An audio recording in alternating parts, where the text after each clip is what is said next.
வணக்கம் and welcome to life of Malini. இன்றைக்கி நம்ம வீடியோவில் என்ன பார்க்க போகிறோம் அப்படின்னா, இந்த மே மாதம் லீவுக்கு எங்கள் அம்மா ஊருக்கு போயிருந்தோங்க. எங்கள் அம்மா ஊர்லேருந்து தென்காசி காசி விஸ்வநாதர் கோயிலுக்கும் அப்புறமா குற்றாலத்துக்கு போயிட்டு குற்றாலநாதர் கோயிலுக்கும் போயிருந்தோங்க. அதை பற்றி தான் இந்த வீடியோவில் பார்க்க போகிறோம். ஃபஸ்ட்டு நாங்கள் எங்கே போனோம் அப்படின்னா தென்காசி காசி விஸ்வநாதர் கோயிலுக்கு தாங்க போனோம். ஏன்னா இந்த கோயிலில் வந்து இப்போ கொஞ்சம் மாதத்துக்கு முன்னாடி பார்த்தீங்க அப்படின்னா கும்பாபிஷேகம் நடந்திருக்குன்னு சொன்னாங்க. சரி, அதனால் போய் சாமி கும்பிட்டு வரலாம் அப்படின்னு சொல்லி கிளம்பி போயாச்சுங்க. இந்த கோயிலுக்கு நான் போய் பார்த்தீங்கன்னா கிட்டத்தட்ட ஒரு 15 வருஷத்துக்கு மேலேயே இருக்கும். ஏன்னா நான் சின்ன பிள்ளையா இருக்கும்போது எங்கள் பெரியப்பாவுக்கு வந்து தென்காசினால அவங்க வீட்டுக்கு போவோம் லீவுக்கு. அப்போ பெரியம்மா வந்து கூப்பிட்டு போயிருக்காங்க, அவ்வளோதான். நாங்களாம் வந்து பஸ் ஏறி அந்த கோயிலுக்கு மெனக்கெட்டு போனது கிடையாது. அதனால சரி, இந்த வருஷம் நம்ம லீவுக்கு வந்திருக்கனால நம்ம பார்த்துட்டு போகலாம், கும்பாபிஷேகம் வேறு நடந்திருக்கலன்னு சொல்லிட்டு கிளம்பி போயாச்சு. குழந்தைங்களுக்கு தேவையான சாப்பாடு, ட்ரெஸ்ஸு, கொடை, ஸ்நாக்ஸு எல்லாமே எடுத்துகிட்டு குழந்தைங்களையும் கூப்பிட்டு போயாச்சுங்க. போயிட்டு சாமி கரெக்டாக சிவனை கும்பிட்டுட்டு வெளியில் வரோம். மழை. சரி, அதுக்கப்புறமா கொஞ்சம் வெயிட் பண்ணிவிட்டு அதுக்கப்புறமா மழை நின்னா குற்றாலத்துக்கு போவோம், மழை இல்லைன்னா ஊருக்கு போயிடலாம் அப்படின்னு சொல்லி பேசிட்டு திரும்ப உலகம்மன் கோயிலுக்கும் போய் சாமி கும்பிட்டுட்டு வெளியில் வந்தாங்க. திரும்ப வெளியில் வரும்போது பார்த்தா மழை இல்லை. சரி, மழை இல்லைல்ல போயிடலான்னு சொல்லிட்டு தென்காசியிலேருந்து பஸ் ஏறி குற்றாலம் போயாச்சு. குற்றாலத்துக்கு போயிட்டு ஃபஸ்ட்டு எங்கே போனோம் அப்படின்னா குற்றாலத்தில் உள்ள குற்றால பார்க்குக்கு தான் போனோம். ஏன்னா பார்க் வந்து பக்கம் தான். நம்ம பஸ் ஸ்டாண்டில் இறங்கின உடனே அதுக்குள்ளே வந்து ஸ்டெப் மாதிரி போகும். அது வழியாக போனோம் அப்படின்னா நம்ம பார்க்குக்குள்ளே போயிடலாம். பார்க்குக்குள்ளே போயிட்டு குழந்தைங்களாம் பார்த்திங்க அப்படின்னா தூரி, சறுக்கு மரம், ஊஞ்சல் எல்லாமே விளையாண்டுட்டு இருந்தாங்க. குழந்தைங்களாம் அங்கே அதிகமாக விளையாண்டவங்க யாருன்னா குரங்கு தாங்க. அத்தனை குரங்கு கூட்டவங்க. எல்லாம் அங்கிட்டும் இங்கிட்டும் காலுக்குள்ளேயும் கைக்குள்ளேயும் ஓடிட்டு வச்சுட்டு, அப்புறம் சாப்பாடு கொடுத்தா வாங்கி சாப்பிட்டுட்டு மரத்துக்கு மரம் தாவிக்கிட்டு, அப்புறம் ஒரு குரங்கு வாழை பிடிச்சி இன்னொரு குரங்கு இழுத்துக்கிட்டு, அந்த மாதிரி பார்க்குறதுக்கே அவ்வளோ அழகாக இருந்துச்சு. குழந்தைங்களாம் விளையாண்டுட்டு இருந்தாங்க. அப்புறம் பார்த்திங்கன்னா நல்ல காற்றுங்க. அதுக்கப்புறம் கொஞ்சம் நேரம் கழித்து பார்த்திங்கன்னா மழை வர ஆரம்பிச்சிருச்சு. சரி, சாரல் தானே அப்படின்னு சொல்லிட்டு இருந்தால் அப்புறம் பெரிய மழையாகி போச்சுங்க. சரி, அந்த பார்க்குக்குள்ளே பார்த்திங்கன்னா உட்கார்றதுக்கு வந்து கட்டி விட்டுருப்பாங்க. அதுக்குள்ளே போய் இருக்கலாம் அப்படின்னு சொல்லிட்டு அதுக்குள்ளே போனாலும் அந்த மலைக்கு பார்த்திங்கன்னா அத்தனை சாரல் உள்ள. இங்கே பாருங்கள், கொடையெல்லாம் பிஞ்சு போச்சுங்க. கொண்டு வந்த கொடையெல்லாம் காற்றுக்கு பிஞ்சு போச்சு. சாரல் பாருங்கள் எப்படி அடிக்குதுன்னு. குழந்தைங்க அதுலேயுமே அவ்வளோ ஜாலியாக விளையாண்டுட்டு இருந்தாங்க அந்த மலைக்குள்ளேயும். ஏன்னா இப்போ நம்ம வந்து ஊட்டி கொடைக்கானல் போகிறோன்னு வச்சுக்கோங்களேன், நம்ம மலையில் நனைஞ்சோம் அப்படின்னா அந்த இடத்துல ஒன்று நமக்கு குளிர் வரும், ரொம்ப குளிரும், உடம்பு தாங்க முடியாது. இல்லைன்னா காய்ச்சல் வந்துடும். ஆனால் இந்த குளிருக்கு வந்து நமக்கு ஒன்றும் பண்ணாதுங்க இந்த மலை. ஏன்னா அங்கே அடித்த வெயிலுக்கு அந்த குளிருக்கு அவ்வளோ இதமாக இருந்துச்சு உடம்புக்கு. அப்புறம் முன்னாடியெல்லாம் பார்த்தீங்கன்னா பார்க்குக்குள்ளே கடையே இருக்காதுங்க. இப்போ நிறைய கடைகள்லாம் கொண்டு வந்திருக்காங்க. அது இந்த மலைக்கும் சூடாக அந்த பொட்டேட்டோ ரோல் தான் அதிகமாக வச்சுருந்தாங்க.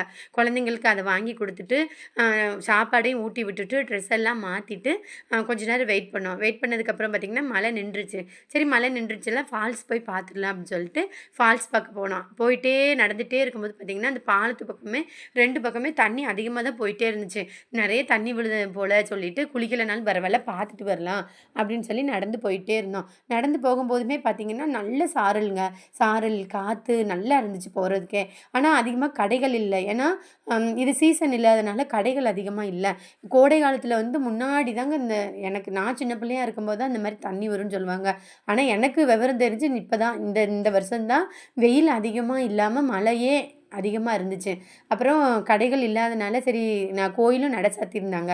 நம்ம போயிட்டு குற்றாலத்தை ஃபால்ஸ் எல்லாம் பார்த்துட்டு அப்புறமா டீ எல்லாம் குடிச்சிட்டு நம்ம வர்றதுக்கு கரெக்டாக இருக்கும். கோயில் நட திறந்துருவாங்க. சாமி பார்த்துட்டு ஊருக்கு போயிடலான்னு சொல்லிட்டு போயாச்சு. அங்கே போய் பார்த்தோம்னா நம்ம தான் மலையோடு வந்துட்டோன்னு பார்த்தா அந்த அருவியை பார்க்க அத்தனை ஜனருமே அருவி அழகாக ஃபோட்டோ எடுத்துகிட்டு இருந்தாங்க. அப்புறமா நான் இதுதான் ஃபஸ்ட் டைமு ஜனங்க யாருமே குளிக்காமல் ஃபால்ஸ் மட்டும் அப்படியே ஆர்ப்பரித்து வர சத்தத்தோடு அந்த சாரலோட அந்த இடத்துல நிற்கும்போது அப்பா அவ்வளோ ரம்மியமாக இருந்துச்சு. அந்த அருவியை பார்க்குறதுக்கே கண்ணுக்கு அவ்வளோ அழகாக இருந்துச்சுங்க. ஏன்னா எங்கள் ஊருக்கு குற்றாலத்துக்கும் ஒரு 1/2 மணி நேரம் 3/4 மணி நேரம் தான் ஆகும். முன்னாடினா நம்ம சீசன் ஆரம்பிச்சிருச்சுன்னா சனி ஞாயிறு லீவ் விட்டாலே சாப்பாடு எல்லாம் ஆக்கிட்டு போய் குளிச்சுட்டு பார்க்கில் வந்து இருந்து விளையாண்டுட்டு ஈவினிங்காக கிளம்பி வருவோம். அப்போ பார்த்திங்கன்னா அவ்வளோ கூட்டமாக இருக்கும். நம்ம வந்து ஃபால்ஸே பார்க்க முடியாது. ஒரு பக்கம் ஜனங்க வந்து குளிச்சுட்டே இருப்பாங்க, ஒரே தலையாக தெரியும்.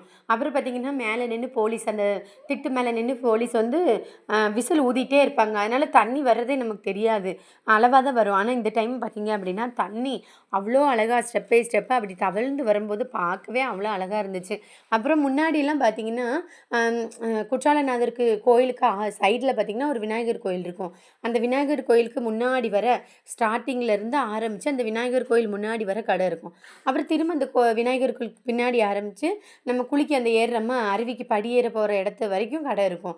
அதே மாதிரி ஆப்போசிட்லேயும் கடைகள் ஆரம்பித்து கோயில் வரைக்கும் கடை இருக்குங்க. ஆனால் இப்போ பார்த்தீங்கன்னா பாதி கடைகள் எல்லாமே எடுத்துட்டாங்க போல். அது பார்க்குறதுக்கே ஏதோ ஒரு வெறுமையாகவே எனக்கு தெரிஞ்சிச்சு. அத்தனை கடைகள் அத்தனை ஜனக்கூட்டத்தோடு அதை பார்த்துட்டு இப்போ நார்மலாக பார்க்கும்போது ஏதோ ஒரு இடத்துக்கு போகிற மாதிரியே இருந்துச்சு. ஆனால் எனக்கு வந்து நான் வந்து மெயின் ஃபால்ஸு, பழைய குற்றாலம், ஐந்தருவி, புளியருவி, சிற்றருவி இந்த 5 ஃபால்ஸுக்கு நான் போயிருக்கேன். இந்த 5 ஃபால்ஸ்லேயும் எனக்கு அதிகமாக எது பிடிக்கும்னா மெயின் அருவி தான் பிடிக்கும். ஏன்னா நிறைய ஜனங்க அங்கே வருவாங்க. கடைகளுமே அதிகமாக இருக்கிறதுனால அது பார்க்குறதுக்கே ஒரு மாதிரி அந்த அந்த ஜனங்களோட சத்தம், அந்த அருவியோட சத்தம் அதெல்லாம் பார்க்குறதுக்கே அவ்வளோ அழகாக இருக்கும். இந்த டைம் என்னமோ எனக்கு அந்த கடைகள்லாம் எடுத்ததுனால அந்த இடமே ஒரு வெறுமையாகவே தெரிஞ்சுச்சு. சரின்னு சொல்லிட்டு ஃபால்ஸில் நின்று பார்த்துட்டு குழந்தைங்களையும் வச்சு கொஞ்சம் ஃபோட்டோஸ்லாம் எடுத்துகிட்டு அப்புறமா நம்ம டீ குடிக்க போகலான்னு சொல்லிட்டு டீ கடைக்கு போயாச்சு. அங்கே பார்த்திங்கன்னா அந்த மலைக்கு அதுக்கும் சுட சுட சுட டீ, மிளகா பச்சி, பாதாம் பால் எல்லாமே இப்போ வச்சுருந்தாங்க. குழந்தைங்களுக்கு வாங்கி கொடுத்துட்டு நாங்களும் வாங்கி சாப்பிட்டுட்டு அப்புறம் பார்த்திங்கன்னா அந்த சாரலுக்கு அந்த கடையில் அந்த சிப்ஸ் கடையில் பார்த்திங்கன்னா இலை அல்வான்னு சொல்லி ஒன்று கொடுத்தாங்கங்க. அப்பா தொட்டு வாயில் வச்சா அப்படி ஒரு தித்திப்பு. அந்த சூட்டோடு நம்ம அந்த மலைக்கு அந்த சூடாக சாப்பிடும்போது அவ்வளோ இதமாக இருந்துச்சுங்க. அப்புறமா ஒரு 4:30க்கு பார்த்திங்க அப்படின்னா நடை திறந்துட்டாங்க. கோயிலுக்குள்ளே போய் குற்றாலநாதரெல்லாம் பார்த்து சாமியெல்லாம் கும்பிட்டோம். கும்பிட்டுட்டு வெளியில் நம்ம அந்த சுற்றி வரும்போது பார்த்திங்க அப்படின்னா 18 படி வச்சு கருப்பசாமி கோயில் இருக்குங்க. நான் வந்து சிவன் கோயிலில் வந்து இந்த மாதிரி கருப்பசாமிக்குன்னு ஒரு சன்னதி இருந்து நான் பார்த்ததில்ல. இங்கே தான் நான் ஃபஸ்ட் டைம் பார்த்துருக்கேன். நீங்கள் இந்த மாதிரி பார்த்துருக்கீங்களா? அது எந்த ஊரில் எந்த இடத்துல நீங்கள் பார்த்துருக்கீங்க எந்த கோயிலில் அப்படிங்கிறத நம்ம சேனலில் கமெண்ட் பண்ணுங்கங்க. அப்புறம் சாமியெல்லாம் ஆனால் அது ஓப்பன் ஆகலை. சும்மா லைட்டாக டோர் மட்டும் தான் ஒன் சைட் டோர் மட்டும் தான் ஓப்பனில் இருந்துச்சு. சும்மா நின்று பார்த்துட்டு சாமியெல்லாம் கும்பிட்டுட்டு அப்புறம் வீட்டுக்கு தேவையான பொருளெல்லாம் பர்ச்சேஸ் பண்ணிட்டு வந்தாங்க. இந்த வீடியோ பிடிச்சிருந்தா லைக் பண்ணுங்கள், ஷேர் பண்ணுங்கள், கமெண்ட் பண்ணுங்கள்.